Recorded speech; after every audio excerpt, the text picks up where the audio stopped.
Hey, we're here with at least half of Alabama Shakes, Heath and Brittany. Thanks so much for taking the time. Really appreciate it. Yeah, no problem. Good to meet Thanks you. for having us. This has been a pretty quick climb, you know, and climb, I mean, you still have a ways to go, but there's a lot of hype around this band right now. Yeah. How's that feel? We try not to think about it. Feels about the same. You know, it's different when people show up and they actually know like the words to the songs and they're trying to sing them at you. So you're hearing them, meanwhile you're trying to play and sing your part. That's different. Yeah, is it crazy? Like, I mean, you're before the record's even out, people are probably knowing the songs because they see either snippets of video online or they've traded tapes with friends or whatever. So they know all the words when they come to shows, right? They know a lot of them, and since the record came out, 2 days after the record came out, it was like a drastic change in the lyrics being sung at our shows by the fans.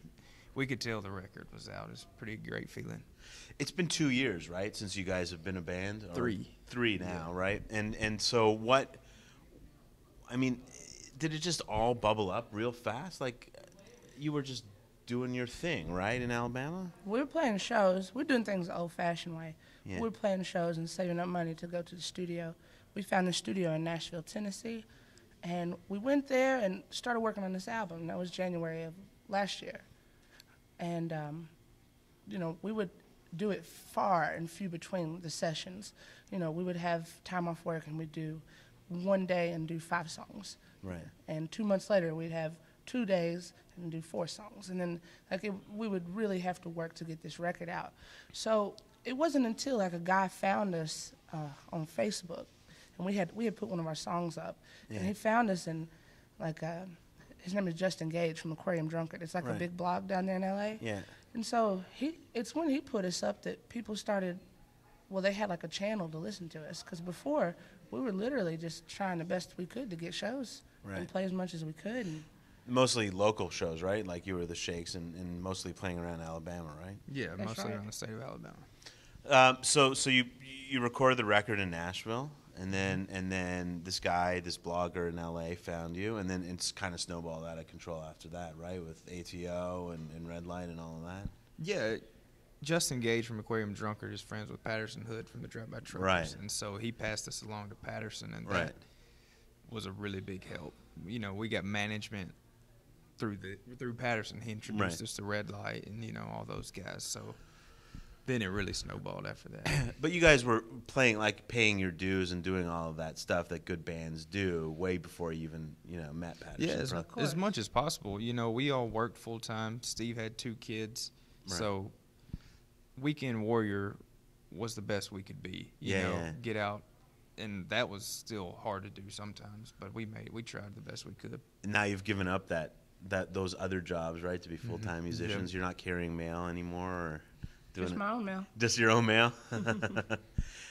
Let's talk a bit about the experience. I mean, you've played Conan, you've played Letterman. I mean, what's been the greatest thing that you guys have done so far in the last 3 years, or most exciting? I think.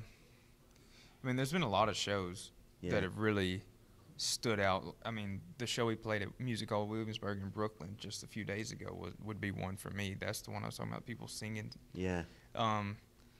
Back a couple months ago, I guess, or maybe just 1 month ago, we did a show in Tuscaloosa, Alabama, to help. It was for Habitat for Humanity. That raised money to build a home for a family that lost their house during the tornadoes that hit last April in Alabama. So that was pretty big. Yeah, we built them a house.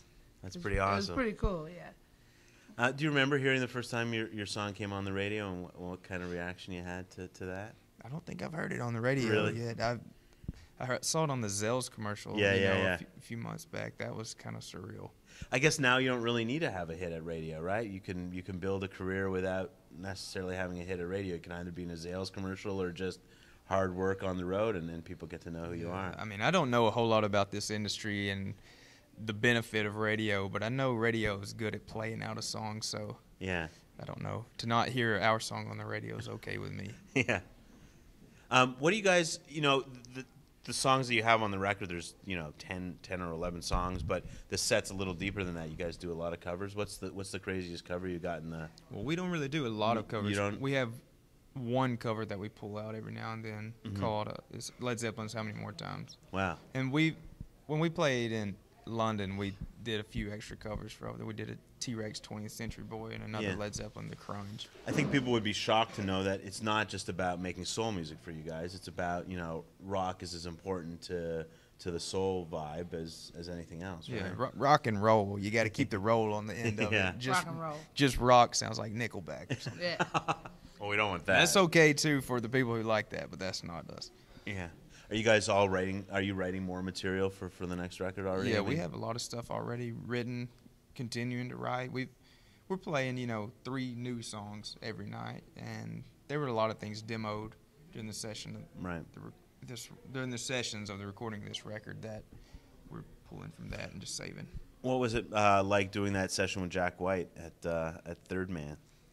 Well, he was in the crowd. I mean, it was a live show, and they just Yeah. taped the live show. I didn't actually even meet him or talk really? to him. Cool. Well, thanks so much for the record, and thanks for coming up to Canada. We've been looking forward to seeing you for a Absolutely. while. Glad to be here. And we'll see you real soon.